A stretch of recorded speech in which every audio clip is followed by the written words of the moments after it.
Okay, so let's talk about this notion of a contradiction.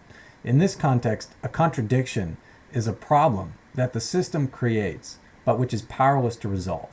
And the harder that that system tries to resolve that problem, the bigger the problem gets.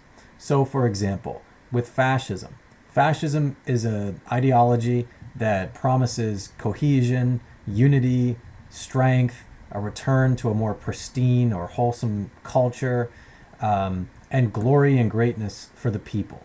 And yet at the same time, fascism is also predicated upon rage. It's predicated upon hatreds, resentments, certain kind of extreme othering of some supposedly despicable group, despicable minority, or threat from beyond.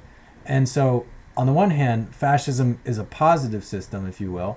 On the other hand, fascism is a system that is dependent upon war and all the hatred and divisiveness that feeds into that war kind of oriented mentality.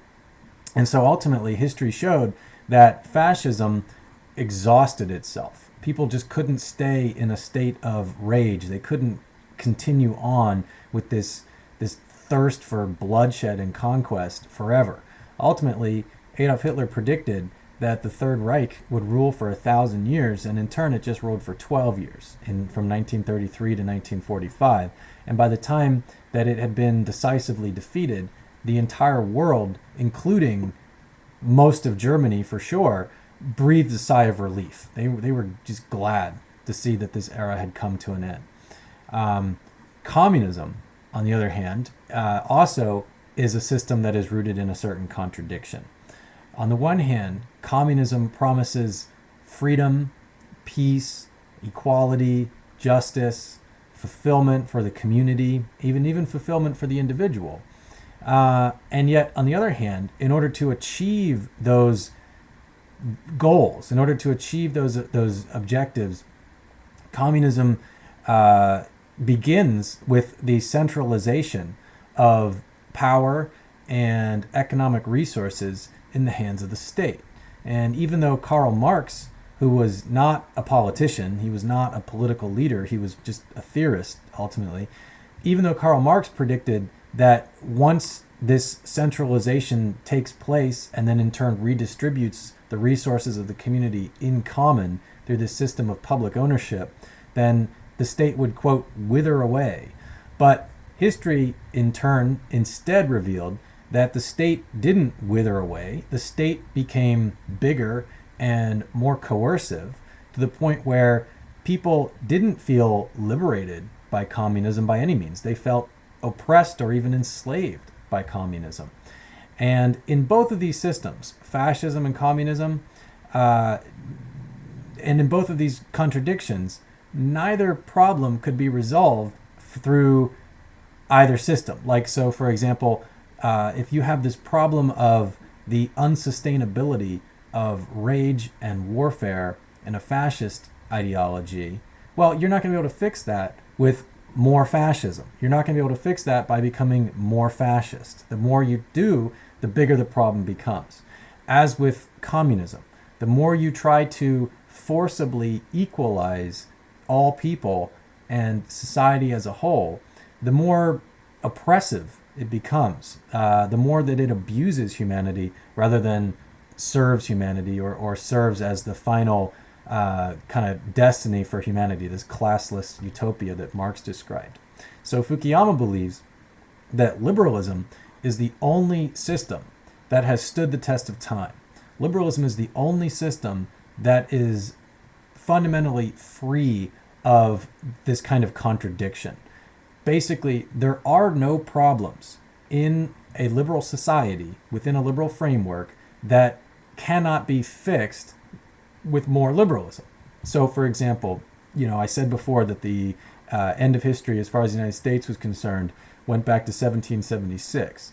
But as we all know, there were, about 20% of the population of the new nation that were held as slaves, with no human rights, with no citizenship, no sense of equality or fairness or justice whatsoever. And so, the hypocrisy there was pretty obvious to anybody that was the least bit honest about it. And so what happened? Well, I mean, taking sort of the long-term look at U.S. history, within 75 years of the conclusion of the American Revolution, there was a civil war. And the outcome of the Civil War was the abolition of slavery. It wasn't the cause of the Civil War, but it was definitely an outcome, of course. And so, to put this back into a Fukuyamian context, you have a liberal society that is rooted in that is plagued with this limitation, this inconsistency, this hypocrisy, this problem. What does it do? Well, it becomes more liberal. It further expands upon these ideals, or further realizes these ideals of liberty and human equality. After slavery was abolished, then you had the issue of women not having the right to vote. That was, again, an inconsistency, a problem. How did they deal with it? Well, they gave women the right to vote. And then you had, after 1863, the Emancipation Proclamation, 100 years of racial segregation and discrimination, not just in the South, but throughout the entire country. So in 1963, 64, 65, there was a civil rights movement to make citizenship a more meaningful, fully realized concept. If you go back and read the early speeches of Martin Luther King Jr., he would talk about how America is a great country with a great model in place, a great system in place. And the problem is that the reality doesn't live up to the rhetoric within this particular case of African Americans. And so, following that, you had, the gay rights movement, the women's movement, the American Indian movement, the Chicano movement. Now there's talk of, the rights of unborn children on the pro-life side of the abortion issue. So take a long look here, and what you can ultimately see is that the problems in liberalism are self-correcting. Okay, how do you fix the problems in liberalism? You become more liberal, and ultimately society makes progress that way. It becomes freer, more peaceful, more stable, more humane, more just, and more fulfilling, supposedly.